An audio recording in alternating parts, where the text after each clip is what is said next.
Aduh, musiknya mati. Jadi begini, memang situasinya memang seperti ini sudah biasa Mas Gun. Di tengah pandemi pun teman-teman relawan komunitas pun saya juga kadang appreciate buat mereka di saat mereka teman-teman perkantoran work from home, teman-teman relawan ya di Jawa Tengah ini di Klaten, mereka berjuang menyelesaikan mengatasi persoalan banjir juga. Jadi berbagai tantangan memang kita hadapi ini. Saya ganti sambungan internetnya. Ngapunten Mas Gun dan teman-teman sekalian. Jadi pesannya oleh Pak Gubernur tadi, saya dibantu oleh admin di sana ya untuk presentasi saya. Sederhana sebenarnya. Ya ini menggerakkan semua pihak, menggerakkan semua stakeholder untuk lebih serius karena tantangan ke depan bencana hidrometeorologi ini rasa-rasanya masih mendominasi. Kalau data dari BNPB itu masih bencana teman-teman sekalian, bencana hidrometeorologi ini jadi mayoritas di Indonesia. Dan alhamdulillah Jawa Tengah itu memang unik, tetapi luar biasa karena memang saya meniru Mas Agus tadi, belum dikatakan orang yang beriman apabila belum ada ujian yang datang. Komunitasnya udah semangatnya luar biasa, KSI-nya pusatnya juga di Jawa Tengah. Semuanya akademisinya sudah semangat, tetapi ternyata kita juga diberi ujian yang luar biasa kemarin di Semarang dan Pantura yang hujan, kemudian akhirnya banjir berkali-kali, banjir berhari-hari itu. Bapak Ibu sekalian, saya masuk ke materi saya. Ini kalau Pak Gubernur tadi mengklasifikasi menjadi 3, hulu, tengah dan hilir. Kami mencoba menyampaikan apa yang saya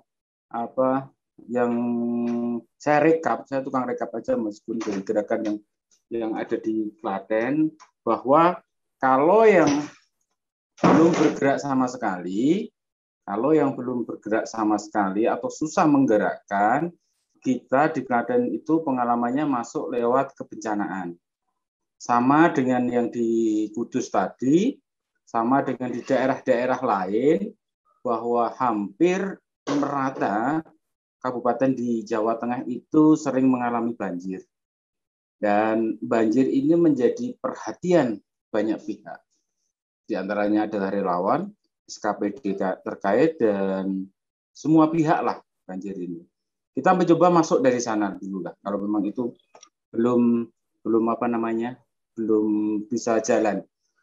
Terus lanjut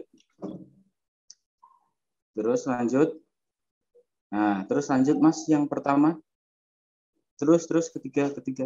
Terus ya. Nah, ini. Jadi yang kita mulai di Klaten, Mas Gun mengawali betul setiap kali kegiatan kami sampaikan perkembangannya di awal juga.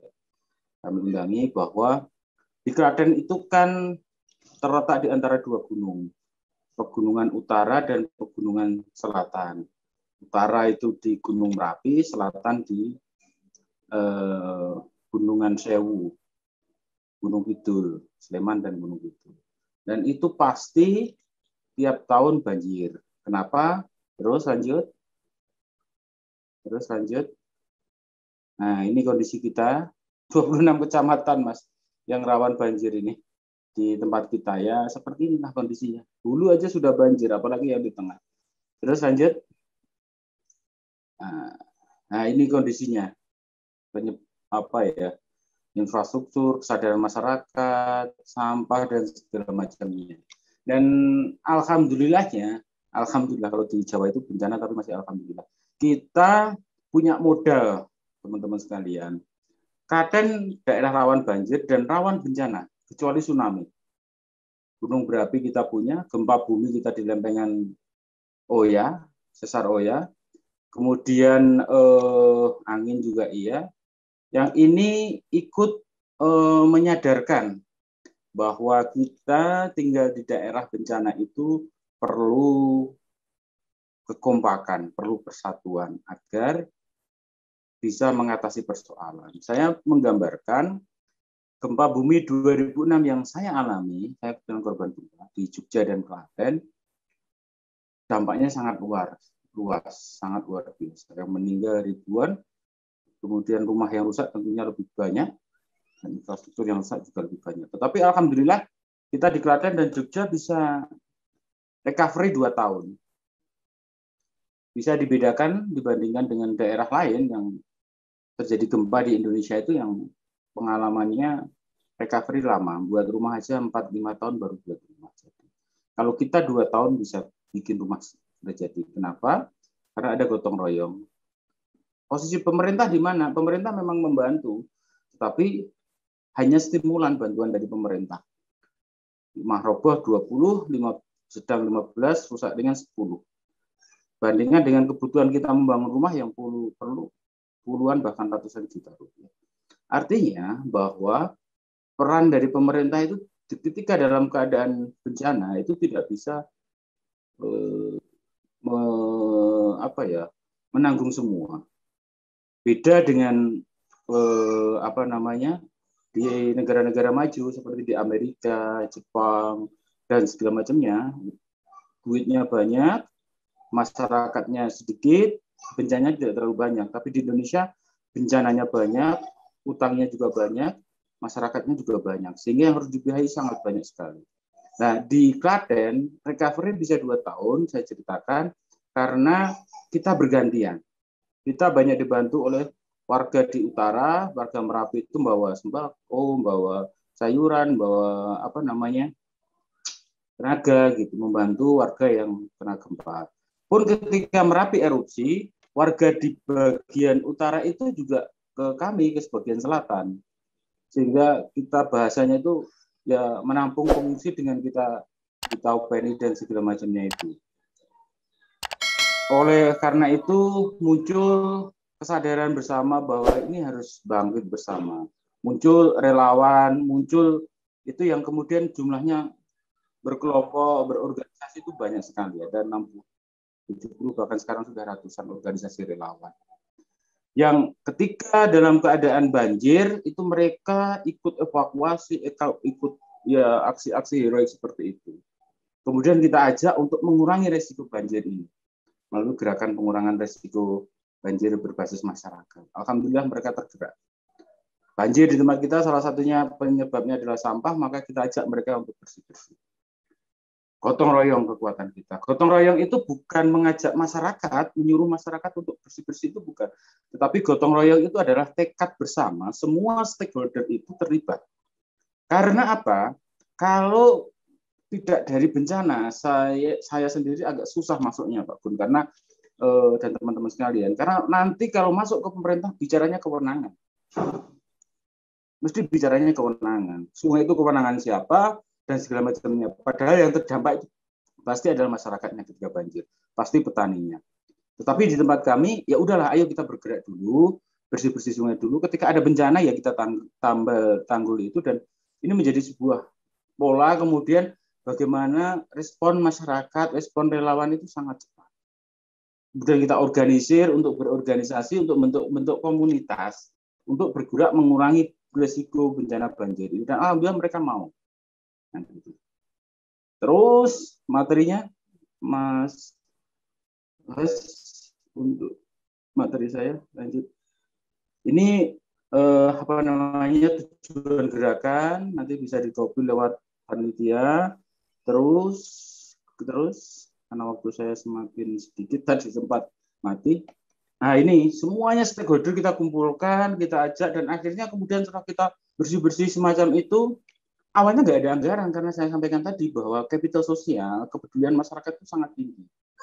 Jadi misalnya kita relawan itu mengajak Pak Lurah, Pak RW, Pak Camat ke suatu tempat, itu mereka merespon dengan baik. Jadi setelah pemerintah support, kemudian pemerintah kabupaten terus kemudian berkoordinasi, dan kita membentuk komunitas-komunitas itu, Mas dan teman-teman sekalian, berbagai sungai, karena memang di Klaten itu sungainya ratusan, ya 100 berapa gitu, saya nggak ingat persis, dan hampir sekarang sesuai dengan peraturan undang-undang sumber daya air yang baru, kewenangan itu semuanya di pusat.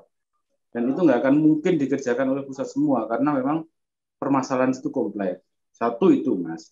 Terus yang kedua, teman-teman sekalian, sungai itu punya lingkungan budaya, lingkungan ekonomi, lingkungan pendidikan, lingkungan sosial. Tidak bisa terlepas dan tidak bisa sungai hanya menjadi objek. Oke lah, pemerintah pusat dengan kewenangannya membangun talut, memasang bronjong dan memeliharanya. Tetapi ruang-ruang lingkung itu yang bisa kita masuk. Lanjut ke materi selanjutnya. Terus ini perjalanan sekolah sungai 1, 2, terus. Nah ini stop sampai sini.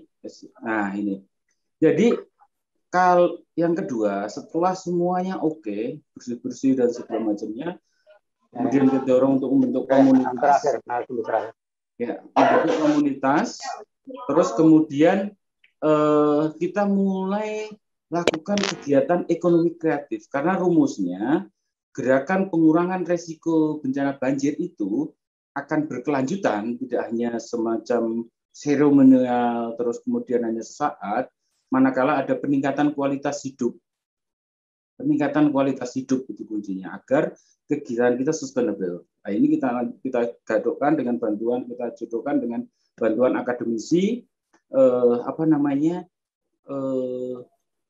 pendayagunaan sungai, pemanfaatan sungai, dan tadi menjadi sungai-sungai yang rahayu dan segala macamnya. Nah, salah satu tujuannya adalah no poverty.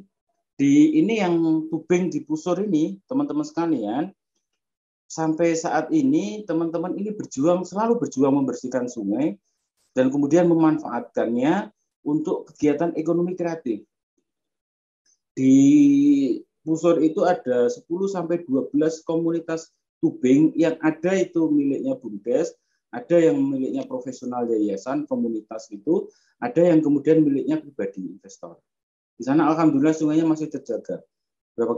Dari hulu sampai hampir hilirnya itu untuk pemanfaatan ini. Dan juga di beberapa sungai lain kegiatan ekonomi kreatif lah. Kalau ada lomba mancing yang dilakukan oleh teman-teman, lomba mancing itu sangat bagus untuk mengisi kas komunitas.